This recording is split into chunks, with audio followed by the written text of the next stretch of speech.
우리 구주 예수 그리스도로부터 오는 은혜와 평강이 금요기대로 나오신 귀한 기도 영사들과 항상 함께 하실 주님의 이름으로 축복드립니다.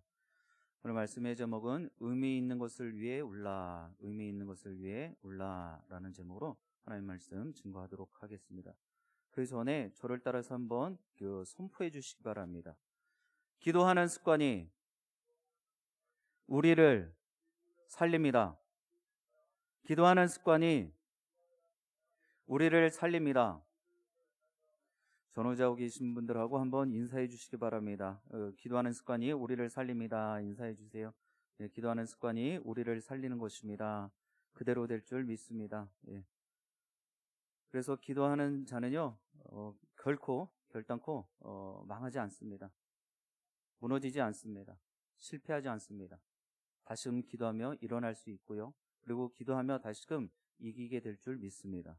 오늘 말씀을 준비하면서 오늘부터 제 강단에서 말씀의 시간이 되어지면 느헤미야서의 그 13장의 말씀을 또 찬찬히 좀 들여다보려고 합니다. 기도로 이루는 하나님의 계획하심을 여러분들 말씀을 통하여 보실 수 있게 되길 주님의 이름으로 축복드립니다. 저는 오늘 말씀의 제목에 의미 있는 것을 위해 올라. 여러분들 무엇을 지금 위해서 언제 울어보셨습니까? 또 어떤 이유로 우셨습니까? 여러 가지 이유들이 있으시겠죠. 정말 의미 있는 그런 울음의 그런 슬픔의 모습도 있을 테고요. 그리고 또 드라마를 보면서, 영화를 보면서, 또 어떤 때는 너무 재미난 것을 보다 웃다가 울게 되어지는, 그렇죠? 그런 모습도 다 경험해 보셨으리라 생각을 하게 됩니다. 오늘 말씀에 느헤미야서의 모습들을 통하여서 또 우리가 잘 알고 있는 눈물의 선지자하면 누구입니까? 예레미야죠.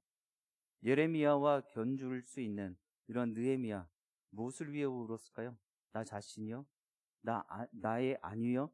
아니요. 나의 유익이 아니라 우리 공동체를 위해서, 자신과 함께 살아가야 되는 이스라엘 사람들을 위해서, 백성들을 위해서 눈물을 뿌리며 기도하였다는 사실을 우리는 먼저 좀 알아야 될 줄 믿습니다. 지금 이스라엘 백성들이 바벨론에서 포로에 잡혀갔다가 귀환한 모습들이 기록되는 그 사건의 그 모습의 내용이 있습니다. 지금 느헤미야는요, 세 번째로 3차의 포로 귀환을 하게 되어지는데 1차는 스룹바벨과 여호수아의 주도로 하게 되어집니다. 그래서 이 스룹바벨의 주도하에 의해서 예루살렘 성전이 재건되어집니다. 그리고 2차로는 우리가 아는 것처럼 에스라 선지자의 인도로 바벨론 포로에서 귀환을 하게 되어집니다. 그리고 에스라 선지자는 이스라엘 백성들에게 잊고 있었던, 또 다시금 하나님의 율법을 깨우쳐주는 그런 가르침의 사역들을 감당하게 되어지죠. 그리고 오늘 우리가 보게 되어지는 느헤미야의 모습에서는요, 3차 포로 귀환을 하게 되어지고 이 모습은 바로 성벽을 재건하는 그런 모습을 갖고 있습니다. 느헤미야의 이런 간절함의 기도, 성벽 재건을 하게 되어지는 이유가 있다라는 것이죠. 바로 오늘 우리가 1장 1절로부터 11절까지 보게 되어진 이 간절함의 기도를 통하여서 하나님께서는 그의 일들을 이루어 가시고 성취하고 계시다는 사실입니다. 그리고 오늘 말씀에 기도하는 내용을 보니까는요, 이것이 주님 앞에서 올바른 기도의 태도가 아닐까라는 생각을 해보았습니다. 하나님 앞에 간절함의 그 부르짖음의 모습을 우리는 볼 수 있어야 되는 것입니다. 바벨론 포로에서 이스라엘로 들어온 이 성벽 재건을 하는 느헤미야와 또 이스라엘 백성들은요, 낮에는 열심히 성벽 재건을 하고요, 또 우리가 말씀을 나중에 보겠지만 이 모습을 싫어하는, 대적하는 그런 무리들이 또 있습니다. 그래서 밤이 되어지면 또 이 대적자들을 경계해야 되는, 경비도 서는 이런 어려움의 모습들을 갖고 있었습니다. 그럼에도 불구하고 하나님께서는 느헤미야를 통해서 이 귀한 사역을 다 이루어 가시는 것이죠. 그럼에도 불구하고 이 느헤미야는요, 이 모든 일들을 이루기 전에 기도하는 일을 쉬지 않았다라는 것입니다. 기도에 더 열심 내어줬다라는 것이죠. 그리고 하나님께 구합니다. 우리 하나님의 일을 이루기 위해서는요, 기도하는 것이 필요합니다. 그리고 다음번에 이야기를 하겠지만 이 하나님의 은혜만 구할 것이 아니라 우리의 최소한의 반응과 또 노력과 성실함, 최선의 모습도 필요하다라는 것입니다. 그 사실을 기억하면서 오늘 주시는 말씀에 지금 내가 무엇을 해야 할 때인지를 여러분 깨닫고 도전하실 수 있길 바랍니다. 오늘 본문은 성벽 재건의 지도자인 느헤미야의 이야기가 기록되어져 있습니다. 기도로 말씀이 시작되어져 있죠. 그의 눈물과 용기와 결단이 과거를 지나 오늘을 살아가는 우리들에게까지도 커다란 감동으로 또 도전으로 여러분들의 마음을 새롭게 하게 되길 주님 여러분으로 축복드립니다. 우리 3절의 말씀 같이 합독해 보겠습니다. 3절입니다. 그들이 내게 이르되 사로잡힘을 면하고 남아있는 자들이 그 지방 거기에서 큰 환난을 당하고 능욕을 받으며 예루살렘 성은 허물어지고 성문들은 불났다 하는지라. 아멘. 첫 번째 기도 제목입니다. 지금의 상황을 직시하게 하소서. 지금의 상황을 직시하게 하소서. 지금 3절의 이 예루살렘의 상황을 누가 와서 이야기합니까? 앞에 보니 하난이라는 사람이 옵니다. 이 사람은요, 느헤미야의 친동생으로 우리가 알면 됩니다. 느헤미야 7장 2절에 아우라라는 그런 표현으로 이 하나니를 소개하고 있습니다.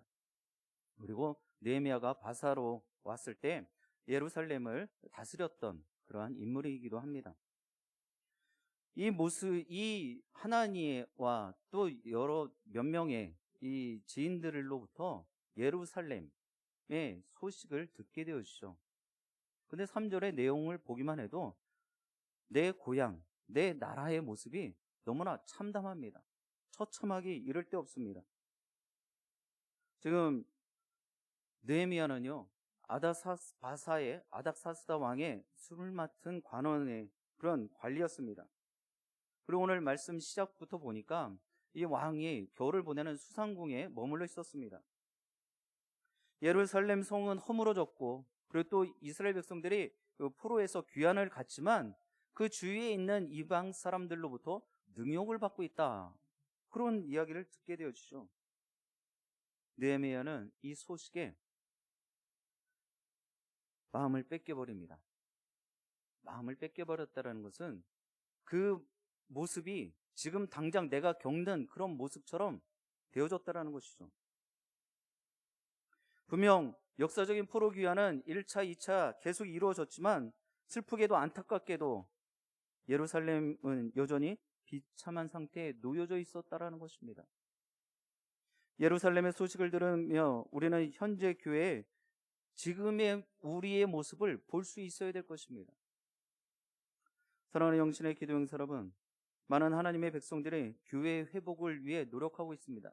저도 금요일이 때마다 여러분들을 기도의 용사로 제가 지칭을 하면서 여러분들 기도하기를 쉬지 마십시오. 더 뜨겁게 간절하게 나라와 민족으로 해서 기도합시다 라고 계속해서 부르짖고 있습니다.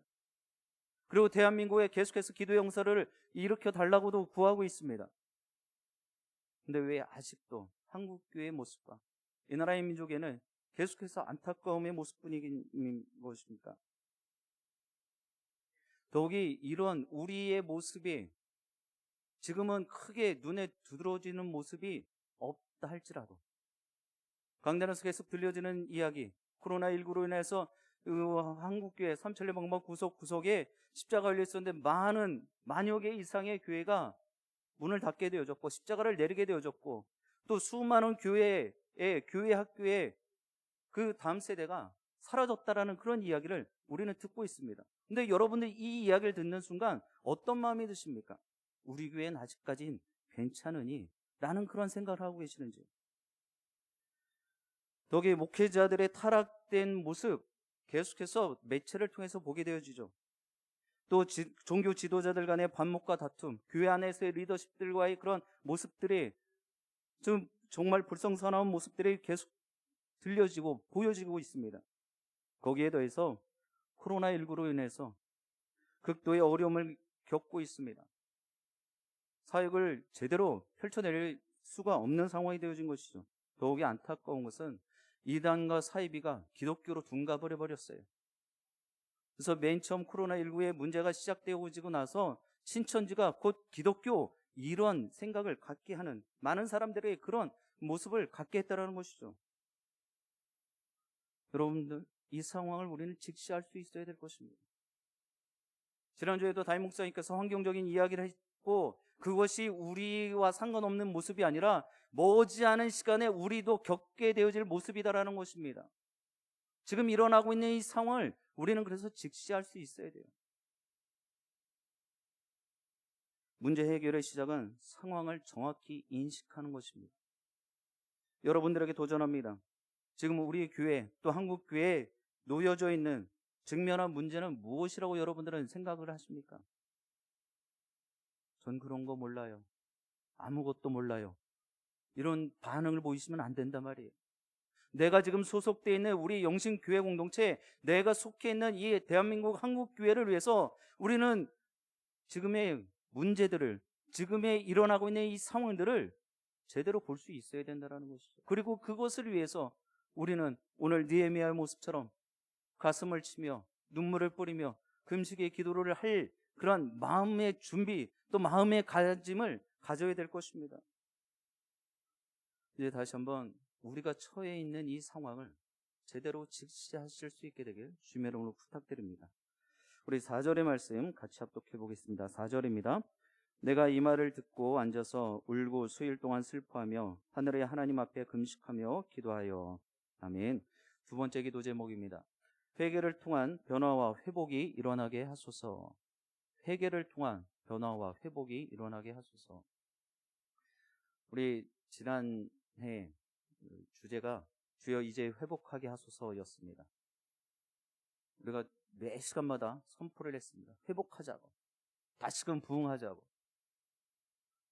근데 우리의 모습은 아직도 좀 부족한 것 같습니다. 무엇이 문제일까요? 상황이요? 형편이요? 여러분들 잘 알고 계시는 것처럼 이 모든 상황이 어렵다 할지라도 이 가운데서도 잘 되는 사람들이 있다라는 거예요. 세상적으로도. 자, 그럼 한국교회와 우리 영신교회 공동체가 왜 힘들까요? 우리의 심령을 새롭게 하지 않았기 때문입니다. 우리가 주님 앞에 정말 절대적으로 회개하지 않았기 때문입니다. 안타까운 소식을 전해도 오늘 본문의 느헤미야는요, 울며 금식에 기도를 합니다. 말씀에 기록되었지만 소식을 들은 때가 12월인 기스로월이라고 하죠.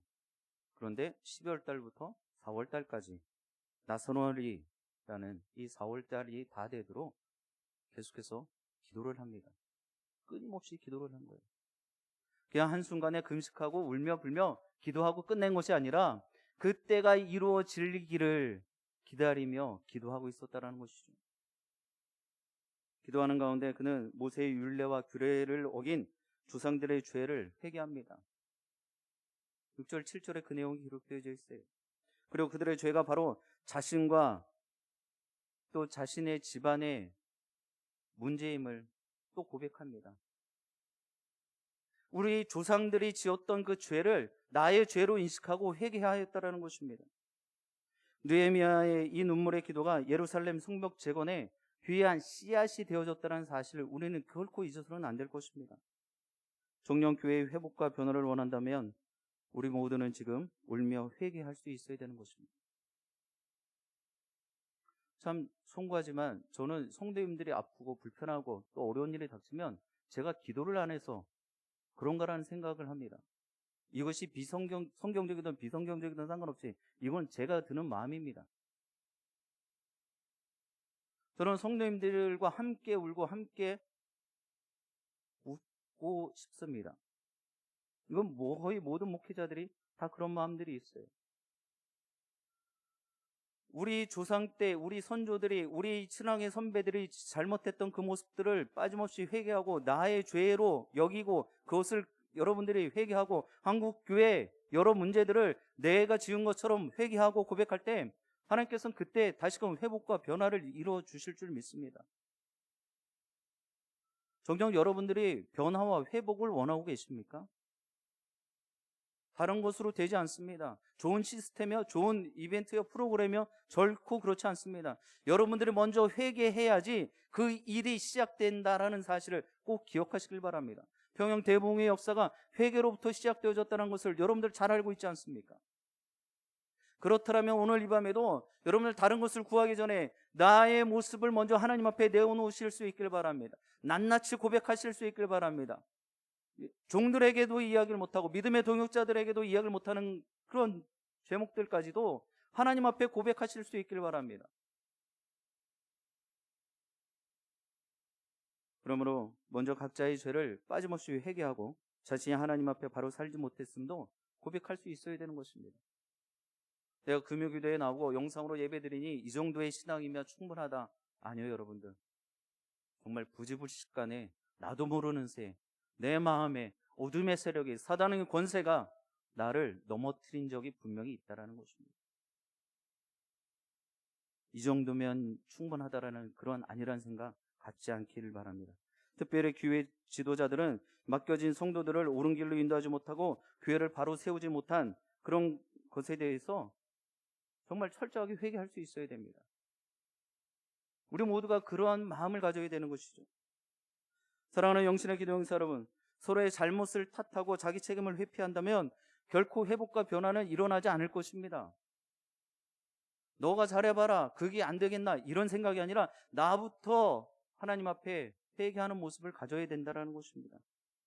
그 사실을 기억하시고 불편하고 힘들지라도 최소한 하나님 앞에서만큼은 나의 허물과 죄를 낱낱이 고백하셔서 변화와 회복의 역사가 끊임없이 일어나기를 주님의 이름으로 축복드립니다. 우리 마지막으로 11절 말씀 같이 합독하겠습니다. 11절입니다. 주여 구하오니 귀를 기울이사 종의 기도와 주의 이름을 경외하기를 기뻐하는 종들의 기도를 들으시고 오늘 종이 형통하여 이 사람들 앞에서 은혜를 입게 하옵소서 하였나니 그때 내가 왕의 술관원이 되었느니라. 아멘.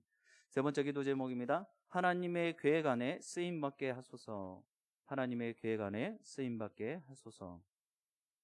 느헤미야는요, 왕에게 은혜를 입어서 자신의 모습을, 자신의 그 요구하는 것이 허락되어지기를 기도하였습니다.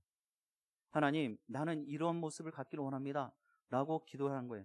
왕에게 눈에 띄어서 뭐 지금도 충분히 그 신뢰할 만한 그런 관계였지만 자신의 그런 걱정, 근심념, 자신이 바라는 그 모습들을 이루기 위해서 하나님 앞에 기도하였다는 것입니다. 결과적으로 보면 하나님의 섭리 가운데서 그의 직책이 예루살렘 재건 사역에 중요한 역할을 하게 되어졌다는 것입니다. 이미 하나님은 다 계획이 있으셨습니다. 그를 포로로 잡혀가서 그 바사의 나라에 술 맡은 술관원이 되게 하는 그 하나님의 계획하심, 무엇 때문이었겠습니까? 그를 들어서 제3차 포로 귀환을 계획하고 계셨다는 것입니다. 그렇기 때문에 그의 직위도 하나님의 계획 가운데 다 있었다는 것입니다. 하나님의 섭리와 계획 안에서는요, 나의 조금 내세울 것 없는, 보잘것 없는 재능과 직위 하는 모든 일들을 통해서도 분명히 하나님께는 쓰임받을 수 있다는 사실을 꼭 기억하시고 믿으시길 바랍니다. 나같이 볼품없는 사람도, 나같이 미력한 사람도 하나님께서 쓰시기 위해 오늘 이 자리로 불러주신 줄 믿습니다. 오늘 최소한 이 자리에 모인 분들은 세상적으로는 어떤 모습인지 모르겠어요. 그러나 하나님께서 오늘 이 밤에는 기도의 용서로 불러주시고 또 쓰고 계시는 줄 믿습니다. 그러니 그 쓰임대로 여러분이 적극적으로 반응하시면 되는 거예요. 현재 나의 모습 그대로를 통하여서 영혼을 구원하고 교회를 섬기며 헌신할 수 있다는 것을 여러분 꼭 기억하시길 바랍니다. 앞서 말씀드렸던 것처럼 난 몰라요, 난 그런 거 몰라요, 이런 모습이 아니라 하나님, 모르지만 부족하지만 연약하지만 나를 들어 사용하실 때 제가 하나님의 힘으로 더 담대함을 갖고 또 강건해져서 하나님의 온전한 사역들을 이뤄가게 하여 주옵소서. 이렇게 기도하셔야 되는 것이죠.